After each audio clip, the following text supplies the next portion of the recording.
안녕하세요. 장사의 달인 팀입니다. 오늘은 과거에도 앞으로도 좀 후회하게 되는 창업 아이템의 특징에 대해서 말씀드리겠습니다.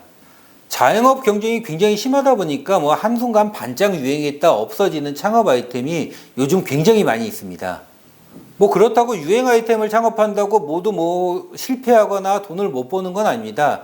유행 아이템이라도 초기에 창업을 해가지고 아이템이 끝나기 전에 권리금을 팔아먹는, 권리금을 받고 매매하는 장사 선수들도 많이 있는 편입니다. 하지만 대부분의 창업자분들은 유행 아이템을 선택하고 창업해서는 대부분 좀 손해를 보게 되는 편이 많이 있습니다. 창업 아이템이 유행을 할 때도 그 유행 아이템이 유행하는 기간이 창업 업종별로 좀 기간이 차이가 많이 있습니다. 유행 아이템 중에서 창업 아이템이 좀 유행하는 기간이 제일 짧은 거는 디저트라든가 음료 계통입니다. 디저트 유행했던 걸 생각해 본다고 대만 카스테라라든가 청주 오믈렛이라든가 흑당 버블티라든가 생과일 주스라든가 눈꽃 빙수, 벌집 아이스크림, 식빵 전문점, 대만 샌드위치 등 이렇게 디저트로는 잠깐 유행하고 금방 없어지는 경향이 많이 있습니다. 이런 디저트 창업 같은 경우는 좀 이슈를 선점하면서 젊은 층에 많이 알려지면서 창업이 이루어지게 됩니다. 방송이 됐든 SNS가 됐든 젊은 친구들이 좀 이슈가 되고 그 친구들이 요거 좀 유행하는 메뉴인데 한번 방문해 볼게 하는 호기심에 방문하는 업종이 많이 있습니다. 청년층 같은 경우는 이게 좀 이슈가 되다 보니까 호기심이라든가 아니면 좀 맛이 궁금하다 보니까 아니면 SNS에 올리고 싶어 가지고 일부러 멀리서 찾아가지고 해당 매장을 방문하게 됩니다. 하지만 한두 번 먹어보고 내 SNS 다 올려놨고 동네에 그런 비슷한 매장이 생긴다고 하면은 그 매장을 재방문하는 경우가 많지 않아집니다. 이런 디저트라든가 음료 계통의 창업 아이템 같은 경우는 진짜 짧게는 3개월, 6개월 만에 유행이 없어지는 경우도 있고요. 길어봐야 2년 안에 대부분의 아이템들이 좀 유행에서 벗어나는 경우가 있습니다. 그래서 되도록이면은 디저트라든가 음료 같은 경우는 좀 유행한다고 창업을 하는 거는 좀 아닌 것 같습니다. 이런 아이템 같은 경우는 창업해가지고 1년도 안 돼가지고 후회하는 경우가 너무 많이 있습니다.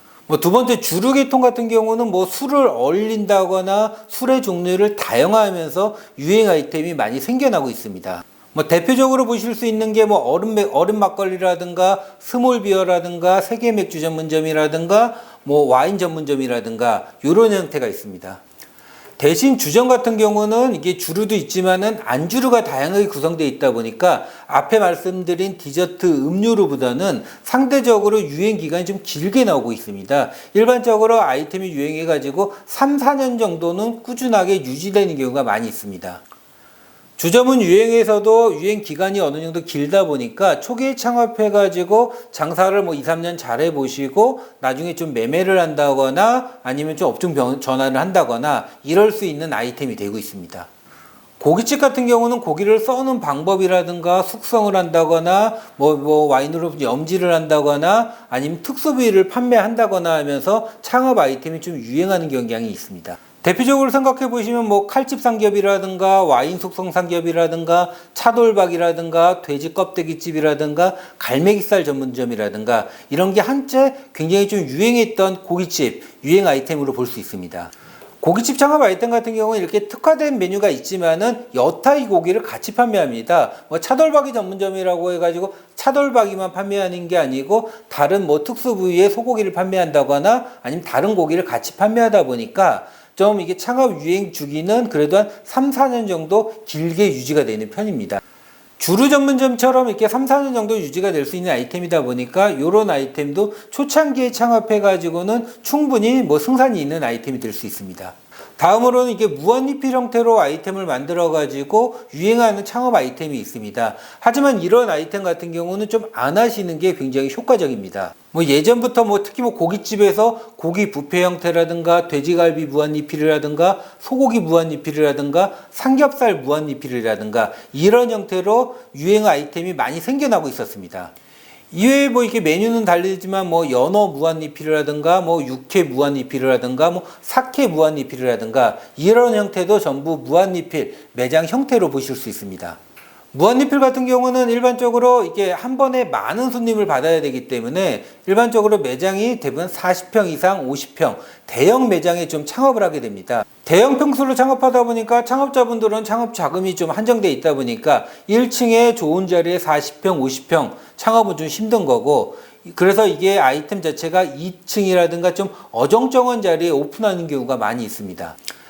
대신 평수가 크다 보니까 뭐 위치에 상관없이 40평, 50평에 인테리어를 한다거나 주방 기물이라든가 간판이라든가 이런 시설비가 상대적으로 다른 아이템에 비해서 많이 투자되게 됩니다. 무한리필집의 특징이 처음 한번 오픈하면 근처 손님들이 대부분 호기심에 한 번씩 방문하게 됩니다. 저기 뭐 무한리필이래, 뭐 가격이 어때? 한번 맛을 보러 손님이 방문하지만은 그 손님들 자체가 재방문, 2번, 3번 재방문이 생각보다 많이 이루어지지 않고 있습니다. 그리고 매장 사장님 입장에서도 무한리필 같은 경우는 일반 매장에 비해서 당연히 좀 마진율이 약한 편이고요. 근데 매장을 뭐 한 달, 2달, 3달 정도 운영해 보면은 생각보다 남는 게 없어지면은 고기 질을 낮춘다거나 좀 메뉴를 조금 더 질이 떨어지는 부분을 서빙하는 경우가 많이 있습니다. 그럼 뭐 다시 재방문한 고객들 같은 경우는 고기 질이 왜 이래? 뭐 좀 맛이 변했어? 하면서 또 손님이 떨어지는 경우가 있고요. 일반적으로 무한리필 매장 같은 경우는 2년 이상을 버티기가 좀 생각보다 쉽지가 않습니다. 대부분 보시면은 처음에 뭐 한 6개월 정도는 장사가 잘 됐다가 한 1년 정도는 벼텄다가 그 위에 같은 경우는 손해보는 매장이 굉장히 많이 있습니다. 뭐 무한리필 브랜드는 우리 이게 프랜차이즈 시장 내에서 뭐 평균적으로 보면 한 5년마다 새로 이렇게 브랜드가 나오는 것 같아요. 하지만 이런 브랜드가 새로 생겨가지고 한 1, 2년 정도 유행했다가 3년 정도 조용해지고 또 나오는 경우가 있다 보니까 창업 아이템을 선택할 때는 무한리필 아이템은 좀 배제하는 것이 좋습니다. 다음으로 특색 있는 메뉴로 좀 이렇게 아이템이 유행하는 경우가 있습니다. 뭐 불닭이라든가 찜닭이라든가 뭐 치즈 등갈비라든가 뭐 밥버거라든가 뭐 로제 떡볶이라든가 이렇게 뭐 기존의 메뉴 자체가 좀 특색 있는 메뉴가 전문점화되면서 유행하는 경우가 있습니다. 이런 류의 창업 아이템 같은 경우는 특색 있는 전문점 형태로 오픈을 하다 보니까 일반 손님들 입장에서 호기심이라든가 좀 한 번씩 방문하게 하는 좀 이슈거리는 됩니다. 하지만 이런 아이템이 좀 어느 정도 이슈가 되고 매장이 많아졌을 때는 경쟁업체가 생기는 것도 문제지만은 일반 식당에서 메뉴를 추가하는 경우가 있습니다. 예를 들어 무슨 요즘 뭐 로제 떡볶이가 유행인데 로제 떡볶이 전문점도 있겠지만은 기존 분식집이라든가 기존 매장에서 로제 떡볶이를 좀 쉽게 메뉴를 추가하고, 뭐 불닭 메뉴 같은 경우도 불닭 같은 경우도 경쟁업체가 많이 생겨서 망한 것보다는 기존의 호프집이라든가 포차에서 불닭 메뉴가 만들기가 어려운 메뉴가 아니다 보니까 추가하면서 그 매장의 희소성이 없어지면서 그 아이템의 유행이 없어지는 경향이 많이 있습니다. 이런 류의 창업 아이템 같은 경우는 대략 한 2년 정도는 좀 유행을 하는 편이고요. 그 이후에는 그 메뉴 자체가 일반 뭐 음식점이라든가 분식점의 여러 메뉴 중에 하나로 들어간다거나 그런 경향이 많이 있습니다. 그래서 이렇게 좀 이렇게 특화된 메뉴를 판매할 때는 메뉴 한두 가지에 집중하기보다는 좀 시간이 지나면서 여러 메뉴를 추가한다는 생각을 갖고 창업하시는 것이 좋습니다. 기존에 이게 판매되던 메뉴를 가격을 파괴하면서 창업 아이템이 유행하는 경우도 있습니다. 뭐 베트남 쌀국수 집이라든가 3,900원 포차라든가 뭐 1,000원, 1,500원짜리 저가 커피라든가 뭐 9,900원 아구찜이라든가 이런 아이템을 볼 수가 있습니다.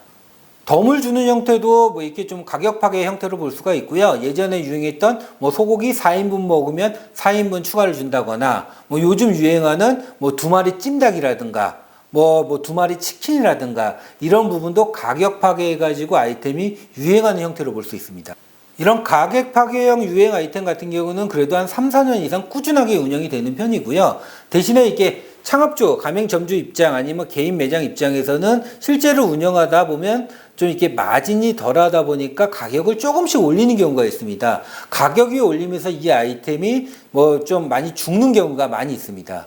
그래서 가격 파괴 아이템을 창업한다고 하면은 그 가격을 꾸준하게 유지할 수 있다고 하면은 한번 뭐 도전해봐도 나쁘지는 않습니다. 뭐 정리를 해보면은 뭐 음료라든가 디저트, 고기 뷔페 유행 창업 아이템은 안 하시는 것이 좋고요. 주류라든가 고기 관련 아이템 같은 경우는 초창기 브랜드가 좀 도입기에 있을 때는 창업을 해보는 것도 나쁘진 않습니다. 뭐 이렇게 치즈 등갈비라든가 이렇게 신규로 나온 메뉴 같은 경우는 전문점 형태로 크게 오랫동안 유지하기는 어렵습니다. 그래서 나중에 메뉴를 추가한다는 생각을 가지면은 창업은 가능한 아이템입니다.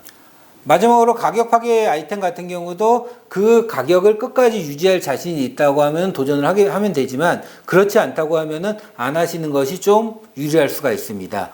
이상 장사의 달인 TV에서 100% 후회하는 창업 아이템, 창업 아이템에 대해서 말씀드렸습니다. 감사합니다.